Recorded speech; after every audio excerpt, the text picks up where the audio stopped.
Hello, my name's Sam and this is Wrinkle Wrinkle Little Star. I am a 40-year-old mum to two boys, a 5-year-old and a 1-year-old. I got a bit bored of not seeing older mums represented on the web, so I thought I'd do something about it, and here I am. You can also find me on Instagram, on Facebook, and I've got a blog as well. They'll all be linked below, so if you want to go and check me out there, that would be great. I'd also really appreciate it if you could subscribe and also like this video. Today we're talking about breastfeeding essentials, and one thing I want to make clear is there's absolutely no judgment from me in terms of how you feed your baby. Breastfeeding, bottle feeding, combination feeding, tube feeding, ham sandwich, not the ham sandwich, don't feed a baby a ham sandwich, but as long as baby's fed, all their needs are met, they're content, all that jazz, I'm happy, I'm cool. I have had two very different breastfeeding journeys. First time round I managed about 2 weeks. This time around I'm on 12 months and still going strong. Disclaimer though, we did do some combination feeding at the start, just with some formula, just to help things along a little bit. Also, I want to say you don't necessarily need anything for breastfeeding. You do need a baby, you do need a mom, and you do need support. And those are the only real essentials. That said, had I had some of these things first time around, I think I may have been more prepared and have been able to breastfeed for longer. So I wanted to share them with you because if you are a first time mom and you are a bit nervous about breastfeeding, having some of these things around you might help and also might give you a bit of peace of mind as well. First of all, let's talk engorgement. Now, it wasn't a term that I was familiar with until I had children. Engorgement can happen at any time during your breastfeeding journey, but tends to happen towards the start when your body doesn't quite know how much milk to produce, and it overproduces and your boobs get very hot, very big, very hard and very uncomfortable. It can be a precursor for mastitis, which no one wants. It can also make it quite difficult for baby to latch, which is one of the issues I had. When my midwife came to visit me, like first time round, she did say, "Oh, I think you've got a bit of engorgement." And I was like, "What's that?" She said, "Well, you can hand express them," which obviously you can. And I did buy a little hand breast pump as well, but that took ages. So second time around, I was taking no chances and I thought, I'm going to get me a breast pump. I might not need it, and not everybody does get engorged. I might not need it, but it's on standby if I do. So I got this one. This is the LV breast pump. It's about £250, so this one isn't cheap. You don't need to go that expensive. I personally wanted to get this one for various reasons, and I will do a separate review of it as well in a different video. But I got this one. Breast pumps are also really useful for when your nipples get quite sore. There are times, I mean, they say breastfeeding shouldn't hurt, and it shouldn't per se, and if it is hurting, you should get some support to find out that baby's latch is right and there's no problems. For me though, it took a while for my nipples to toughen up. Babies are on your boob a lot in the early days, and it's a bit like having a new pair of trainers. It takes a while to break them in. So on those days where I was like, oh, it really hurts, I don't want to put baby on again, I could express a little bit using my breast pump and then bottle feed if I needed to. Baby won't take a bottle anymore. Anyway, that one is a wireless breast pump. This one is a plugged in one, so you plug it into the mains. I'll do a review on this one too. I'm not sure why I bought two. I think I went a bit crazy. This one, I don't know if it's still available, but if it is, I will link it below. This is the Medela one, Medela Mini Electric. I'll link everything below so you can have a look at them. On the subject of engorgement, these are also really good. These are the Lantano Hot Cold Therapy, I think they're called. You can get them from Amazon. I think you can get them from Boots. As the name would suggest, you can use them hot or cold. You pop them in the microwave for a little bit and they heat up. There's little kind of like pearls inside, if you can see that. That's a removable thing. So you can wash this outer layer if you want to, which is handy because everything tends to get covered in milk in the early days. They're really good when you're engorged. They help you to express your milk off because they kind of like warm everything up and soften it up. They can help if you've got mastitis. I never fully got mastitis, but I've come close a couple of times. And when I do, I heat this up, pop it in my bra, and it just tends to kind of relieve that pressure. I always tended to use them warm because I have found it helped with letdown. My boobs always felt very hard when they got engorged. So it was really good to kind of have that kind of melting sensation of having the heat on them. It does say you can use them hot to help relieve engorgement, plug ducts and mastitis and encourage milk letdown, or use them cold to relieve pain and swelling due to engorgement. And they can be used with any pump to encourage letdown and reduce the time spent pumping. It's a washable cover, reusable, latex free if that's an issue for you, and they're about £10, something like that. So they are really, really handy. As I said previously, breastfeeding shouldn't hurt, and if it is hurting, then you need to get your latch checked, etc, etc. That said, it's like wearing a new pair of shoes, and having a baby attached to your nipple for a lot of the day can be a little bit sore. This stuff is a godsend.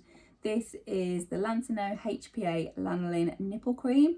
You just basically slather it on after a breastfeed, before a breastfeed, whenever you need to, basically in between, and it just helps with those sore, cracked nipples.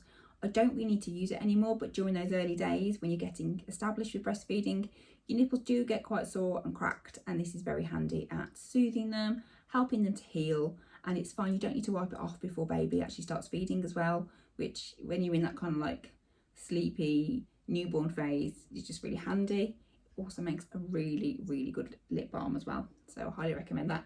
That you can again get from pretty much any supermarket or Amazon or like Boots or Superdrug, and it's about £8 or £9. So it's not cheap, but I had the Superdrug one the first time around and it was all right. But this is the stuff. Get this. Again, on the subject of sore nipples, it's very glamorous, this breastfeeding, isn't it? Nipple shields. Some midwives really don't like these. I ended up buying some first time around, but I kind of bought them quite far into the feeding journey, so I think it was a little bit too late, and things that kind of got to the stage where nothing was massively going to salvage my breastfeeding journey, which looking back it probably could have been salvaged, but you know, when you're sleep deprived and stuff, it's a bit different. So these are Medela ones. They come in this little case. They come in different sizes, which is a bit interesting when you're trying to buy it before baby's here, because one, who knows how big their nipples are, and two, you don't know how big your nipples are going to be once baby arrives. They're little silicone things that you pop over your boob before you feed, and it basically kind of makes your boob into a bottle, if you like. It just provides an extra layer between yourself and baby, so when it is quite sore, you can still manage to breastfeed without wincing too much, and that just allows you to carry on, basically. I say some midwives don't like them, but for me, anything that helped me to continue to do it, even if that was something that was artificial, then I was going to do it because I wanted to be successful. So those are between £10 and £20, but they're very, very useful. Another thing which is great for when you've got sore boobs, but I haven't got any to hand, is the Multi-Mam. Let me check the name. The Multi-Mam compresses. They're about £15 for a pack, and you don't get that many in a pack. They're very expensive, but they are so worth it. I did print out the information leaflet, but I don't have it with me, but I'll link it all below. They're basically, it's a bit like a wet wipe, if you like. So they come in little sachets. You open a sachet and you've got a little cloth inside, almost like the towelettes you get to wipe your hands with in some like restaurants and things. So you take it out. After a feed, you can pop it into your bra with a breast pad, I would do. They stay moist for a long time. They're very moisturising, they're natural. I think they might have essential oils in there or something. Again, I'll link all the information below, but they just help with the healing process, because again, in those early days, your nipples are cracked, they're sore, they're painful, and I think if you're going to buy one thing, I would say that is the thing, because that just provided so much soothing relief to me that it was an absolute godsend. So yes, Multi-Man compresses, go and buy it now. They are brilliant. So if you are experiencing pain, first of all, get checked out. Make sure there's nothing the matter with the latch or anything like that. Consider using a breast pump to express some when it does get too painful, and maybe give that to baby in a bottle.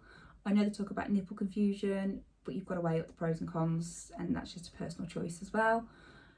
Maybe use some nipple shields, try nipple cream, try the hot cold compress, but if there's anything, get the Multi-Man compress, because that really eases things. There's also the really basic things that you need to, so breastfeeding bras. This can be a bit of a minefield, because you don't know how big your boobs are going to be after you've given birth until after you've given birth, but you tend to buy your breastfeeding bras while you're still pregnant.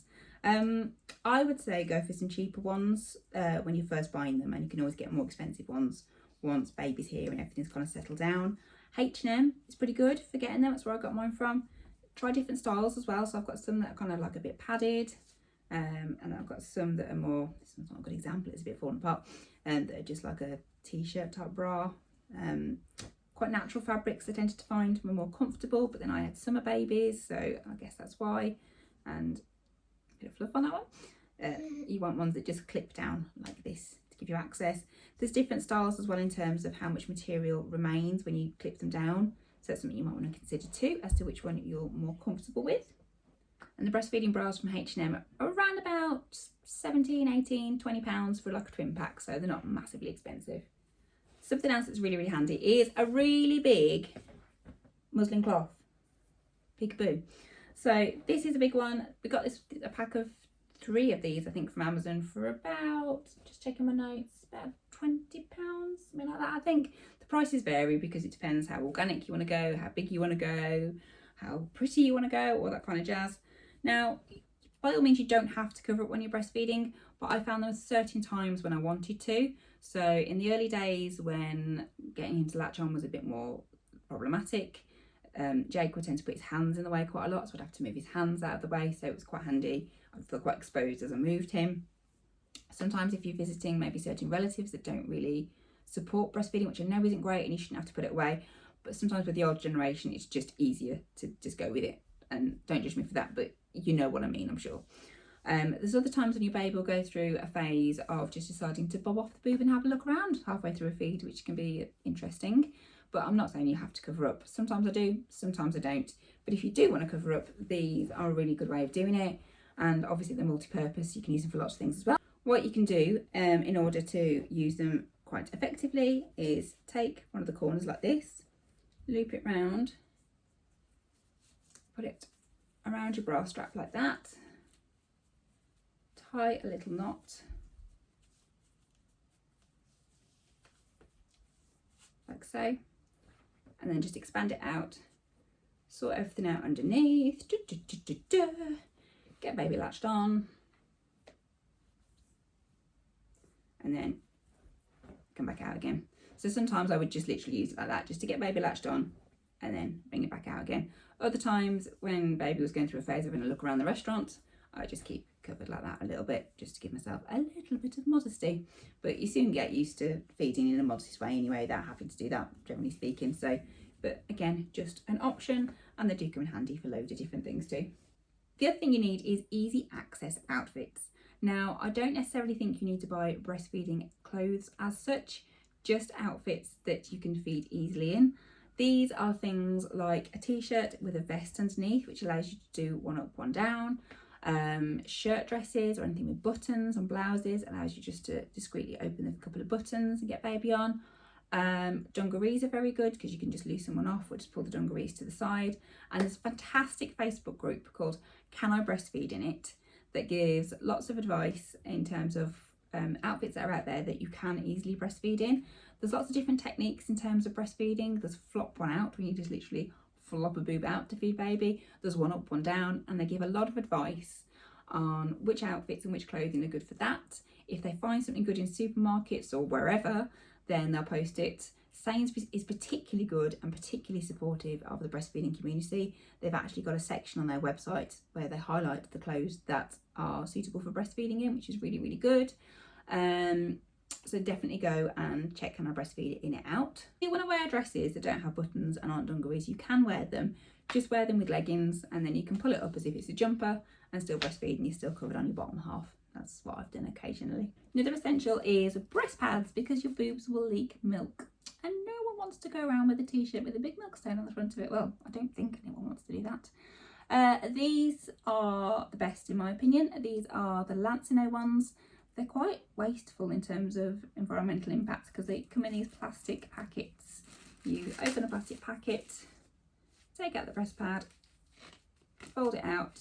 It's got self-adhesive on the back, 2 little strips. So you unpeel those, stick it into your bra, and it absorbs everything. It's got this little blue section on the front, which is highly absorbent. Those are the best ones that I found. I tried some supermarket owned ones and some Boots ones first time round, and there was still leakage. The start I was changing them quite frequently, and then as I got established in breastfeeding, I could pretty much wear the same ones all day just to catch like when you're breastfeeding off one boob, the other one tends to let down at the same time. So yeah, just handy to put on sometimes. Positioning can be quite difficult in those early days as well, and this is brilliant. It's a boppy.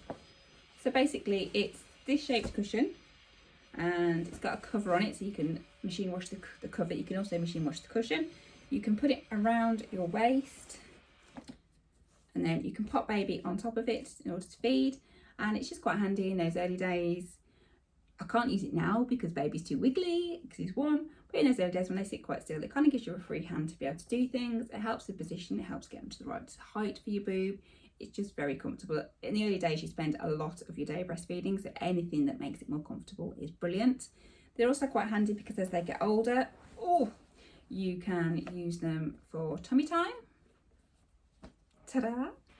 And then as baby gets older, you can use it as a little support for them once they start sitting up, just to stop them falling backwards as well, which is really handy. These boppy cushions are about £35, but there's lots of different versions of them as well, so have a little research as to what's best for you, what style you like. There's lots of different designs, and just how much you want to pay really. My other tips for successful breastfeeding is don't put too much pressure on yourself. Like I said before, as long as baby's fed, it doesn't matter how they're fed, they just need to be healthy, happy and fed and have their needs met. Don't let others pressurise you as well. I was actually more successful second time round, where I actually had less support from the midwives.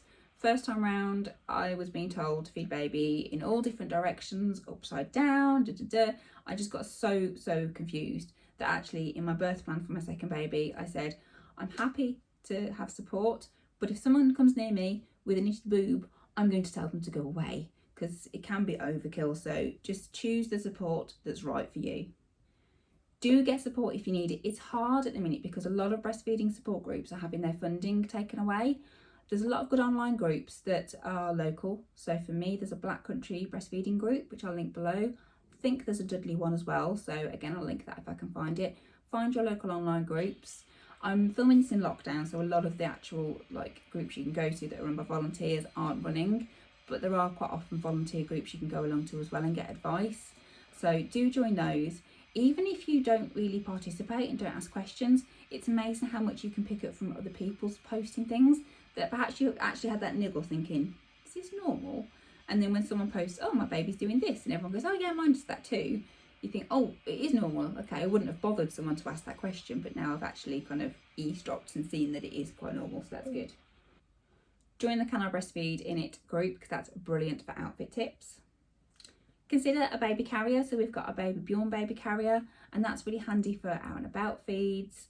When I've had to take Jake to events at Elliot's school when he was quite little and I knew he'd need feeding, I could pop him in there and I could just kind of eke the shoulder off a little bit, pop him down on my boob, and no one could really see I was breastfeeding. Not that there's an issue with them seeing that anyway, but it just makes things a lot easier. And especially at the moment, again, we're in lockdown in 2020, where perhaps it's not as easy to go and find a nice table and make yourself all comfy. You could potentially walk around with one of those on and still breastfeed, so that is a good option. Don't be afraid to combination feed. We did it this time. I know they talk about nipple confusion, but potentially a little bit of nipple confusion is worth the risk if it keeps you sane. So just weigh up what you're comfortable with doing. Yes, they really do feed that often to begin with. You will think that there's no way they can be hungry again, but they will be. And remember, they don't just feed for food, they feed for comfort too. So enjoy. Get a lot of box sets. Relax. Other online resources are really handy are things like the La Leche League, if I'm saying that correctly. And I think there's one called the Milk Meg. I think she's an Australian lady. They're good for giving kind of a rounded, realistic view of breastfeeding. And I would say do research from a number of different sources. Certain places will paint a very kind of natural, it's easy, blah blah blah way of thinking of breastfeeding, and it is sometimes, but it's a bit like giving birth. For some people they sneeze and the baby comes out, and for some people there's lots of medical intervention. So do a lot of research, and some people will say things aren't normal when they are normal. So just look at different resources. It will be different for different people. Your questions will be different. Don't just rely on one person or one resource to do all your research from. And again, I'll link all these below in terms of people that I found quite helpful to do some research with. Treat yourself. when you actually do manage to successfully breastfeed, it's kind of like a feeling of pride, which I think is why breastfeeding mums can come across as a bit militant sometimes. And we don't mean to, but it's just like, oh my goodness, I've managed it, I'm so excited. So do treat yourself to things. These breastfeeding milestone cards are a particularly good way of marking your breastfeeding journey. I make these, by the way, so if you'd like to order them, I will link them below. This is my golden boobs one from 12 months of feeding. I'm also going to treat myself to a golden boobs mug from Etsy, which I'll link below too. So yeah, treat yourself, you deserve it. I mean, let's face it, we're parents, we deserve treats anyway, regardless of how we're feeding our babies. I would say it's not easy, but it is worth it. And breastfeeding is great because it's not just about the hunger. If they've fallen over and they're upset, you can make them happy again by breastfeeding. You can soothe them. There's not much that it doesn't cure, to be honest. So it is really good in that respect. I hope this video has been helpful. Like I say, you don't need to buy any of those things. But if you're the kind of person like me that likes to be prepared and likes to have things to hand just in case, then it can be helpful. And also I think some of these things helped me to be more successful in my breastfeeding journey second time around. So maybe just get a few of them in and see how you go. Good luck with your breastfeeding journey. Good luck with your parenting journey.